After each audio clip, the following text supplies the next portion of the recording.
Advance accounting on final suggestion পরীক্ষা 2022 অনুষ্ঠিত হবে। পরীক্ষাটি 23/4/2024 থেকে।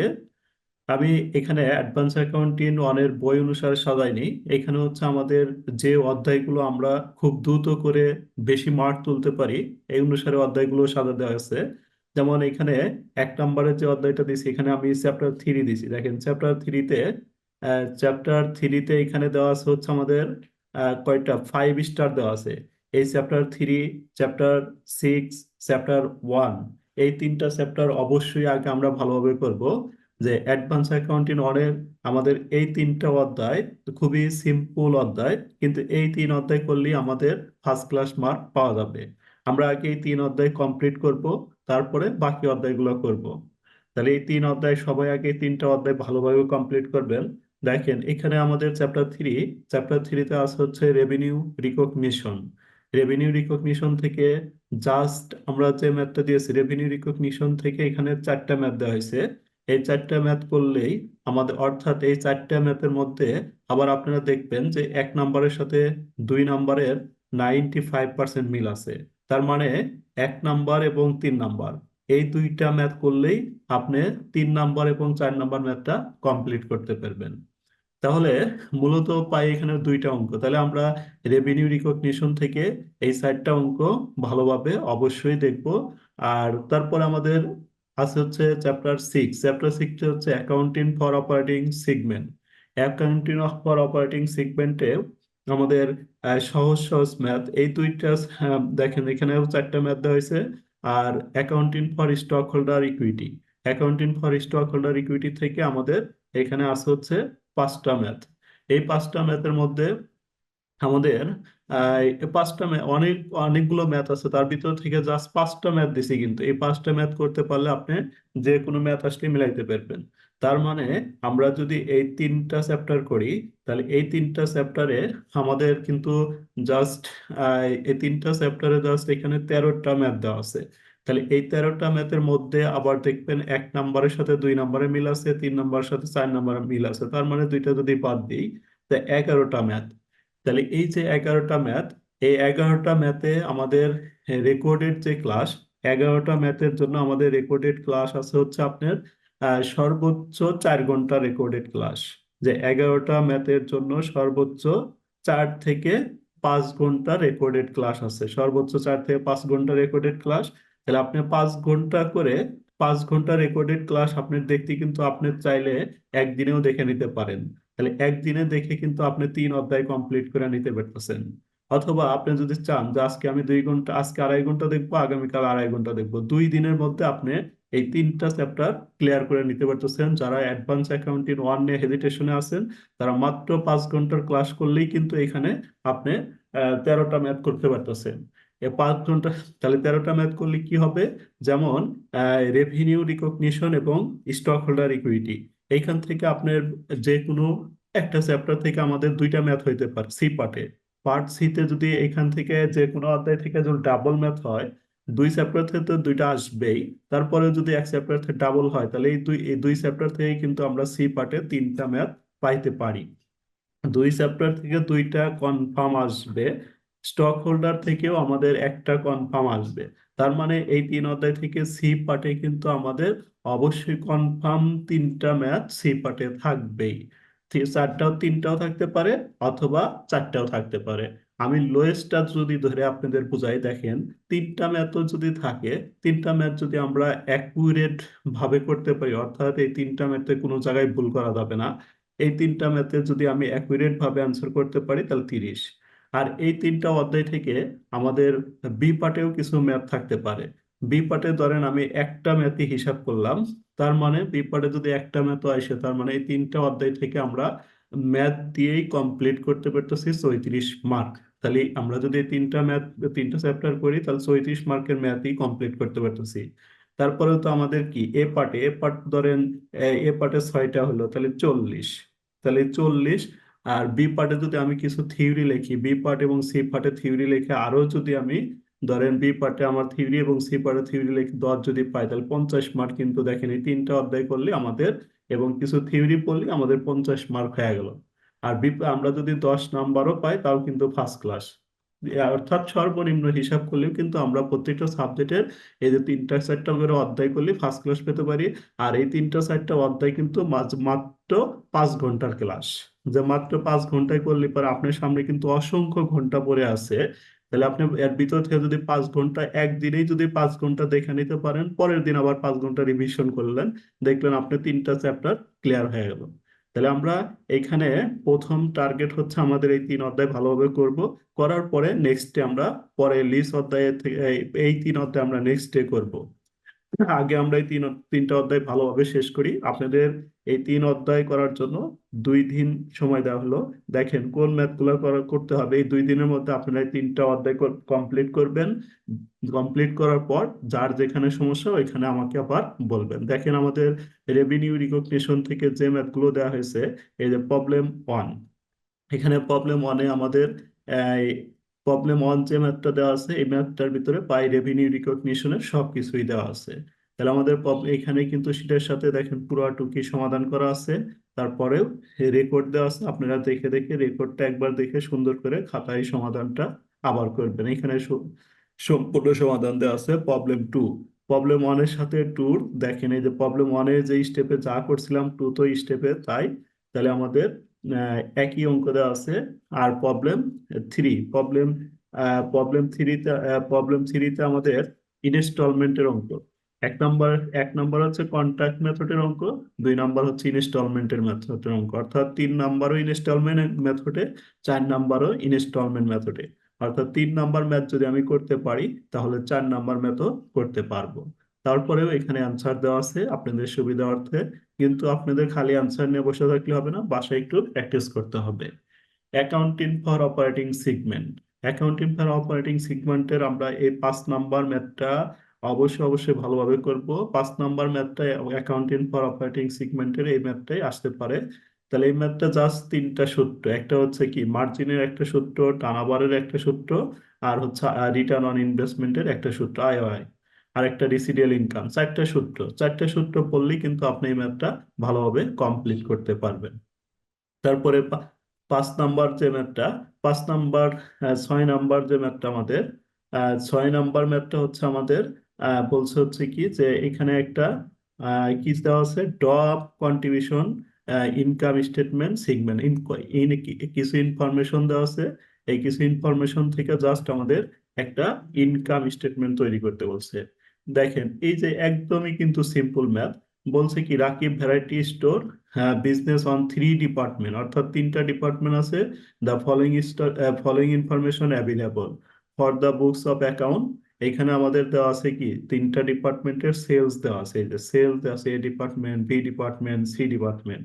আর ভেরিয়েবল কস্ট দেওয়া আছে, দিয়ে নিচে কিছু খরচ দিয়ে দিচ্ছে, যেমন রেন্ট, ইন্স্যুরেন্স, ট্যাক্স, এগুলো হচ্ছে অন সেলস কমিশন এত। আর টেরিকেবল ইনকাম অ্যাপ্রোপ্রিয়েটেড অ্যামাউন্টের 2:1:1, মানে এই নিচের খরচগুলোতে দেওয়া আছে, এই খরচগুলোকে ভাগ করতে হবে 2:1:1 অনুপাতে। আর সেলস অ্যান্ড ওয়েজেস কে 5,400 টাকা এটাতে অ্যালোকেশন করতে হবে on the basis of sales অনুপাতে। কমন ফিক্সড কস্ট টাকা হচ্ছে আমাদের 5,000। এখানে যদি আমরা ইনকাম স্টেটমেন্ট করি, আমরা ফার্স্ট ইয়ার থেকে ইনকাম স্টেটমেন্ট করে অভ্যস্ত ছিলাম। দেখেন ইনকাম উপরে এইভাবে লিখবেন কোম্পানির নাম, আর এটা হচ্ছে আমাদের departmental income statement for the ended year December 31, 2015। Income স্টেটমেন্টে আমরা এভাবে 3টা ডিপার্টমেন্ট দেওয়া ছিল। তাহলে 3টা ডিপার্টমেন্টের জন্য আমরা 3টা ঘর দিলাম, এ বি সি, আর একটা টোটাল লিখলাম। লেখার পরে প্রথমে আমরা কি দিয়ে আসবো, সেলস। তাহলে সেলস এর টাকা কিন্তু আমাদের এই যে উপরে দেওয়া আছে, এখান থেকে সেলস গুলা সরাসরি কপি করে করে এখানে বসে দিব সেলস, আর সেলস এর টোটাল যোগ করে দিলাম। তাহলে টোটাল সেলস হলো। সেলস থেকে ভেরিয়েবল কস্টটা লিখবো, এই যে ভেরিয়েবল কস্টটা আমাদের উপরে দেওয়া আছে। তাহলে সেলস থেকে ভেরিয়েবল কস্ট যদি বাদ দিই, তাহলে আমাদের কি বের হলো, গস কন্ট্রিবিউশন মার্জিন।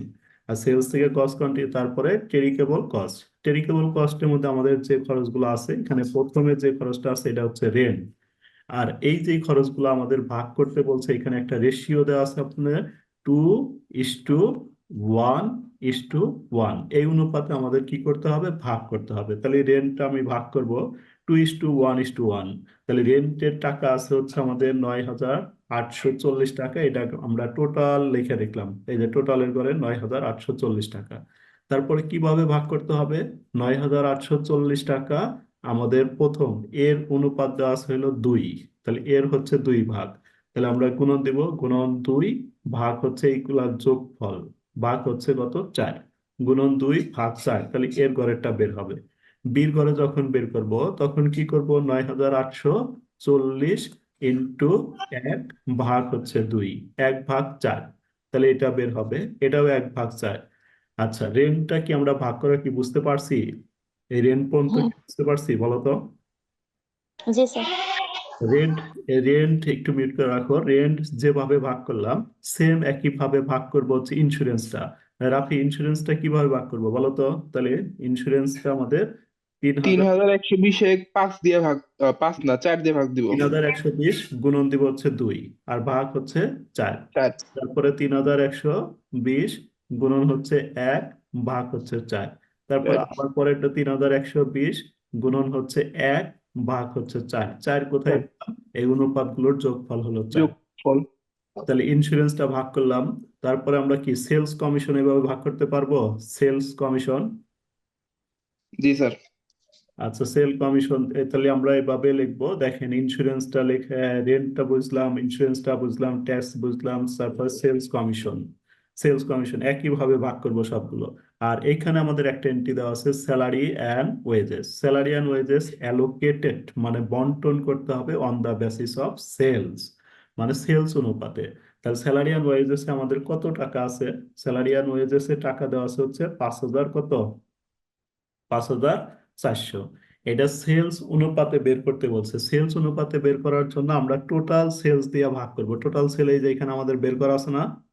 তাহলে সেলস এর ভাগ করব হচ্ছে, আমরা টোটাল সেলস হচ্ছে 84,300 কত? 75। আর এর মানটা বের করব, তাহলে এরটা দিয়ে গুণন দেবো। তিন হাজার সাতশো পঞ্চাশ এরটা হচ্ছে 30,750 ভাই, তিরিশ হাজার আচ্ছা। সাতশো পঞ্চাশ আচ্ছা প্রিয়াঙ্কা, প্রিয়াঙ্কা বিটা বলো তো কিভাবে বের করতে পারি সেলস বিটা? তাহলে আমার 5,400, 5,400 গুণন 36,750 ভাগ 36,750, 84,000, আর ভাগ হলো এই টোটাল সেলস। 84,375। তাহলে বিটটাও যেভাবে বের করবো সিটটাও একইভাবে বের করবো। তাহলে আমরা কি মানে এই যে ভাগগুলা, যেমন এখানে টেরিকেবল কস্ট শিরোনাম দিয়ে রেন্ট, ইন্স্যুরেন্স, ট্যাক্স আর এই কমিশন, এইগুলো হচ্ছে আমাদের এই যে রেশিও দেওয়া ছিল, তাহলে এগুলো আমরা রেশিও অনুপাতে ভাগ করলাম। আর এখানে হচ্ছে আমাদের সেলস অ্যান্ড ওয়েজেসটা, সেলস রেশিও চাইছে, সেলস রেশিও দিয়ে ভাগ করলাম। এতটুকু কি সেলস অ্যান্ড রেশিও দিয়ে ভাগ করার পরে আমরা এই উপর থেকে বাদ দিলাম, এগুলা সব খরচগুলা বাদ দিলাম। বাদ দিলে যেটা বের হলো এটা হলো ডিপার্টমেন্টাল অপারেটিং ইনকাম বের হলো। তাহলে ডিপার্টমেন্টাল অপারেটিং ইনকাম। আর একটা আমাদের দেওয়া আছে common fix cost. Common fix cost যে আমাদের 5,000 টাকা দেওয়া আছে, এই কমন ফিক্স কস্টটা কার জন্য দেওয়া আছে? এর জন্য, বির জন্য, সির জন্য, নাকি তিনটা একত্রে দেওয়া আছে? আপনারা বলেন তো কার জন্য দেওয়া আছে কমন ফিক্স কস্টটা? সবার জন্যই। কমন মানে সবার জন্য মিলে এই 5,000 টাকা দেওয়া আছে। তাহলে আমরা কি ডিপার্টমেন্টাল নেট ইনকাম বের করলাম। বের করার পরে কমন ফিক্স কস্ট যেটা হবে, এই যে common fix cost, common fix cost শুধু আমরা এই টোটালের ঘর থেকে বাদ দিব, এই যে 5,000 টোটালের ঘর থেকে বাদ দিয়ে লিখবো নেট ইনকাম। আচ্ছা, এই ম্যাথটা কি আমরা বুঝতে পারছি? জি স্যার। জি স্যার। আচ্ছা, আপনারা করবেন সবগুলা ম্যাথে, আমাদের ভিডিও আছে। তারপরে আমাদের এই যে 7 নম্বরের ম্যাথে যেটা দেওয়া হয়েছে, 7 নম্বরে হচ্ছে মিসিং এর একটা অঙ্ক। এই মিসিং এর অঙ্কটাও আমাদের গ্রুপে ভিডিও আছে, দেখেন আমার এই যে মিসিং এর অঙ্ক। তারপরে এখানে সমাধান দেওয়া আছে, আপনি সমাধান অনেকটাই হেল্প করবে। যে এই মুহূর্তে আপনি এই নোট করবেন নাকি পড়বেন, অর্থাৎ আপনি নোট করতে হবে না, জাস্ট খালি পড়তে হবে। এই যে এখানে সবই সমাধান দেওয়া আছে। তারপরে আমাদের যে ম্যাথটা আছে এটা হচ্ছে আমাদের, এই ম্যাথটা একদমই সিম্পল। দেখেন এই যে এই ম্যাথটা, এখানে আমাদের একটা compute the margin turnover return on investment, margin turnover বের করতে বলছে। আর আরেকটা চাইছে হচ্ছে আমাদের minimum require, the board of the director has minimum require rate of return, what is the company residual income. আচ্ছা দেখেন, এখানে আমাদের মার্জিন এবং টার্নওভারের সূত্রগুলো পড়লেই হবে। আমরা মার্জিনের সূত্র হচ্ছে এই যেটা, মার্জিনের সূত্র হচ্ছে আমাদের net operating income divided sales into 100। একদম বিস্তারিত এই অঙ্কের বিস্তারিত আমাদের গ্রুপে ভিডিওগুলো আছে, আপনারা এখান থেকে দেখতে পারেন। যে তারপরে যেগুলো সমস্যা হবে ওগুলো আমি আবার বুঝাবো।